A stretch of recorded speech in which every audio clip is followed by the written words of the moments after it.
حضرت علی اکبر آئے ہیں میدان کربلا کا، جب چکر لگانے لگے کیا دیکھتے ہیں؟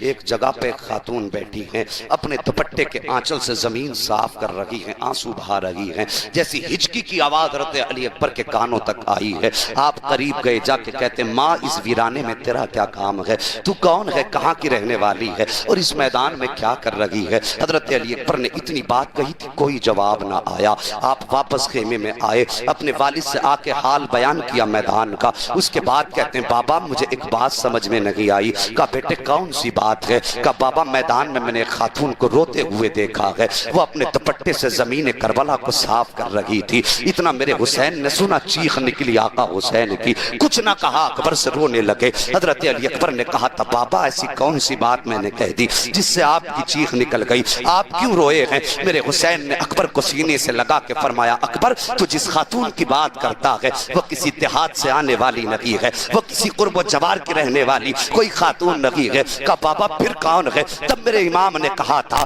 اکبر وہ کوئی اور نہیں بلکہ میری ماں سیدہ فاطمہ الزہرا ہے، جو مدینے کے قبرستان سے اٹھ کر کے آئی ہیں اور کربلا کے میدان کو یہ سوچ کے صاف کر رہی ہیں تاکہ میرا حسین جب سواری سے نیچے آئے تو کوئی کنکر میرے حسین کے بدن میں چبھنے نہ پائے۔ اللہ اکبر سیدہ جب اتنا پیار شہزادے سے کرتی ہے کہ کنکر کا چبھنا گوارا نہیں ہے، تو جب ان کے 72 تلواروں کے زخم آئے ہوں گے تو میرے حسین کے جگر، میرے سیدہ فاطمہ کے جگر پہ کیا گزری ہوگی؟ جب تیروں نے چھلنی کیا ہوگا بدن کو تب سیدہ کے دل پہ کیا گزری ہوگی؟ اس پر انشاءاللہ گفتگو پھر کروں گا۔ ادھر صبح کا سویرا ہوا ہے، 10ویں محرم کی صبح ہے، اعلان ہوا ابن زیاد کی جانب سے۔ عمرو ابن سعد نے کہا حسین ہے کوئی جو مقابلے میں آ سکے؟ میرے حسین نے تیاری شروع کر دی، جانے کا ارادہ کیا، اتنے میں لاٹھی ٹیک کر کے حضرت حبیب ابن مظاہر آئے، کہتے ہیں آقا حسین میرے ہوتے ہوئے آپ کربلا کے میدان میں جائیں، یہ مجھے گوارا نہیں ہے۔ اللہ اکبر، میرے حسین نے دیکھا حبیب کی جانب، کہتے حبیب میں جانتا ہوں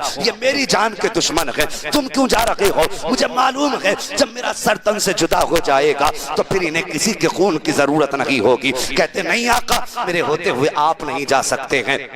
اس کے بعد کہتے حضور بس تمنا ہے آپ اپنے ہاتھ سے مجھے سواری پہ بیٹھا دیں۔ آقا حسین نے اپنے ہاتھ سے حضرت حبیب ابن مظاہر کے ہاتھ میں تلوار دی، جیسی ہاتھ میں تلوار دی ہے حضرت حبیب ابن مظاہر نے لاٹھی پھینک دی ہے، اور پھینکنے کے بعد کہتے ہیں آقا بس میری ایک خواہش ہے، میں کربلا کے میدان میں جا رہا ہوں۔ کہا کون سی خواہش؟ کہا آج آخری بار اپنے ہاتھوں سے سواری پہ سوار کر دے، آج یاری کا آخری حق بھی ادا کر دے، اپنے یار کو سینے سے لگا کے رخصت کر دے۔ میرے حسین نے حضرت حبیب ابن مظاہر کو سینے سے لگایا ہے، جیسے سینے سے لگایا سواری پہ بیٹھنے کا وقت آیا، حبیب ابن مظاہر کہتے ہیں آقا کا جی کا میری ایک بات سن لیجئے۔ کہا کون سی بات؟ کہا ایک قدم ذرا پیچھے ہٹائیے۔ میرے آقا حسین نے قدم پیچھے ہٹایا ہے، حبیب ابن مظاہر نے کربلا کی خاک حسین کے قدم کے نشان کی مٹی اٹھائی ہے، اور اٹھانے کے بعد پھر سے چومی ہے، سر پہ ڈالی ہے۔ اب کہتے ہیں اب شوق سے سوار کر دیجئے۔ اللہ اکبر، حبیب سوار ہوئے ہیں گھوڑے پر،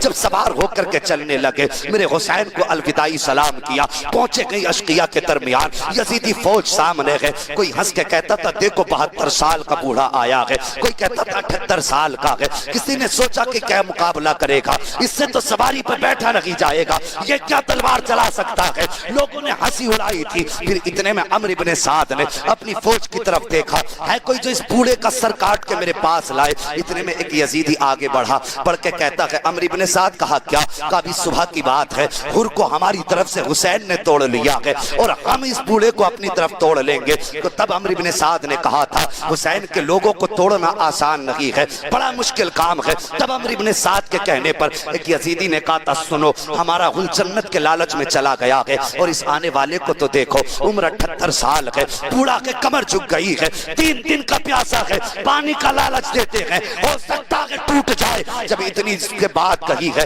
عمرو ابن سعد نے کہا تھا ٹھیک ہے کر کے دیکھ لو۔ ایک یزیدی نے ہاتھ میں پانی کا پیالہ لیا، فوج سے آگے بڑھا. جب فوج سے آگے بڑھا دوسرے نے کاندھا پکڑ کے پیچھے کھینچ لیا, خبردار پاس مت چلے جانا ورنہ جان کھو دو گے. کچھ یزیدی آگے بڑھے, تلوار چلائی, 72 سال کے بوڑھے کے مقابلے میں آئے. ایک روایت کے مطابق 72 سال کے بوڑھے نے 41 یزیدیوں کو فنا فی النار کیا تھا, اور جب 41 کٹ گئے تب پھر پانی والا آگے بڑھ کے کہتا ہے کہ اس کو پانی سے توڑا جا سکتا ہے, تلوار سے نہیں ہرایا جا سکتا. ایک یزیدی آگے بڑھا, پانی کا اشارہ کیا, کہا حبیب 72 سال کا بوڑھا ہے, تیری پیاس پہ ترس آ گیا ہے, لے آ کر کے پانی پی لے, اپنی پیاس بجھا لے. حبیب ابن مظاہر نے اتنا دیکھا, دیکھنے کے بعد تلوار نیام میں ڈالی ہے, اور تلوار نیام میں ڈالی.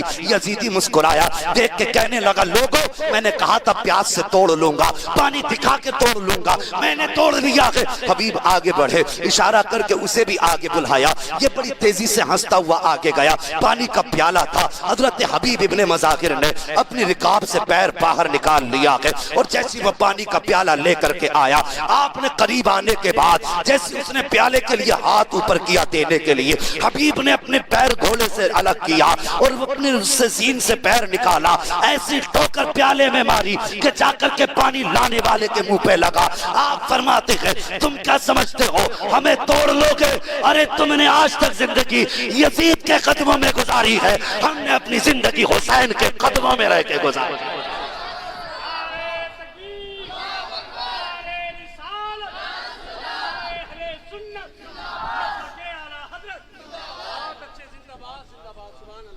غصے میں فرمایا یزیدیوں پہچانا نہیں, تم اور ہو ہم اور ہیں, تم پانی پہ بک سکتے ہو, ہم تو حسین کے ہاتھ پہ ہاتھ دے کے بک چکے ہیں.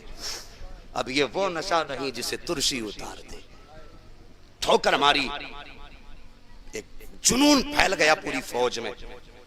پھر حبیب ابن مظاہر پہ مقابلہ کرنے کی طاقت کس میں ہوتی؟ بیٹھا کے تو حسین نے بھیجا تھا. جس کے ہاتھ میں تلوار علی کا بیٹا دے, اس بہادر کا بیٹا جس نے باب خیبر کو یوں اٹھا کے تیر کر دیا ہو, جس باب خیبر کو 42 لوگ ہلاتے ہوں, پورے خیبر کے قلعے میں حسین علی نے ڈھال کی جگہ استعمال کیا. اور فرمایا گیا جنگ کے بعد جب گھما کے علی نے اسے پھینکا تھا تو 70 میٹر دور جا کر کے گرا دیا.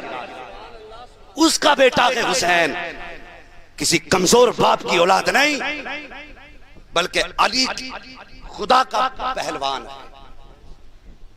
شاہ مردہ شیر یزداں قوت پروردگار, لا فتح الا علی لا سیف الا ذوالفقار. جب چاروں طرف سے تیروں کی بارش ہوئی, جب چاروں طرف سے تیروں کی بارش ہوئی, لگنے لگے جسم میں آ کے, پار ہونے لگے تیر, گھوڑے سے نیچے آنے لگے, پیر نکلا, سین سے نیچے آئے, آواز دی ادرکنی یا حسین. میرے حسین نے اتنا سنا خیمے سے دوڑ لگا دی, آواز دیتے آ رہے تھے کہاں میرا بوڑھا یار, کہاں کے میرے بوڑھے یار. کوئی پتہ نہ چلا, آہستہ سے آواز آئی حسین جہاں اکبر نے اذان دی تھی وہیں لیٹا ہوں, جہاں سیدہ فاطمہ آئی تھی وہیں ہوں. میرے حسین دوڑ کر کے گئے, زمین پہ گھٹنے رکھے, اپنے یار کی گردن اٹھا کے گود میں سر رکھا, تیر سینے میں لگے تھے. آقا حسین نے کچھ تیروں کو توڑا, ابھی کچھ تیر توڑے تھے کہ حضرت حبیب ابن مظاہر کہتے ہیں آقا یہ تکلیف نہ اٹھا, اب میرا دنیا سے جانے کا وقت آ گیا ہے, ایک وعدہ کر لیجئے. کہا کون سا وعدہ؟ کہا حسین اگر میرا انتقال ہو جائے تو میرا سر اپنی گود میں رکھنا اور اپنا رخ مدینے کی طرف کر لینا, اور اتنا کہہ دینا یا رسول اللہ میں حبیب سے راضی ہوں, آپ بھی راضی ہو جائیں, اور اتنا کہہ دینا میں نے یاری کا حق ادا کر دیا ہے. اللہ اکبر. میرے حبیب کی اتنی بات سنی حسین کی آنکھیں برسنے لگی. کتنا عظیم منظر تھا اور کتنا مبارک منظر تھا حضرت حبیب ابن مظاہر کے لیے. اور لوگوں کوئی مرتا ہے تو بیڈ پہ مرتا ہے, کسی کو بستر نصیب نہیں ہوتا, کسی کو پاک لباس نصیب نہیں ہوتا, کسی کا بدن پاک نہیں ہوتا مرتے ٹائم. وہ کتنے نصیب والا ہوگا جس سے گود جنت کے سردار, جوانوں کے سردار کی ملی ہو. اللہ اکبر. آپ لیٹے ہیں, لیٹنے کے بعد آقا حسین سے کہتے ہیں میرے سردار کا جی ایک کام اور کیجئے. کہا کیا؟ کہ ذرا اٹھ کے کھڑے ہو جائیے. میرے حسین اٹھ کے کھڑے ہوئے ہیں, قدم پیچھے ہٹایا ہے, پھر حضرت حبیب نے مٹی اٹھائی ہے, وہی بچپن کا عمل جو مصطفیٰ کے سامنے کرتے رہے تھے. پھر مٹی اٹھائی اور سر پہ ڈالی. کہتے ہیں آقا بس اب کچھ دیر کے لیے بیٹھ جائیے. آقا حسین نے بیٹھے, سر گود میں رکھا ہے حبیب ابن مظاہر کا. چاہتے تھے کہ آنکھیں بند کریں, آنکھوں پہ ہاتھ رکھنا چاہتے تھے, لیکن حبیب کی آنکھوں میں آنسو آ گئے. کہتے آقا کچھ دیر کا مہمان ہوں,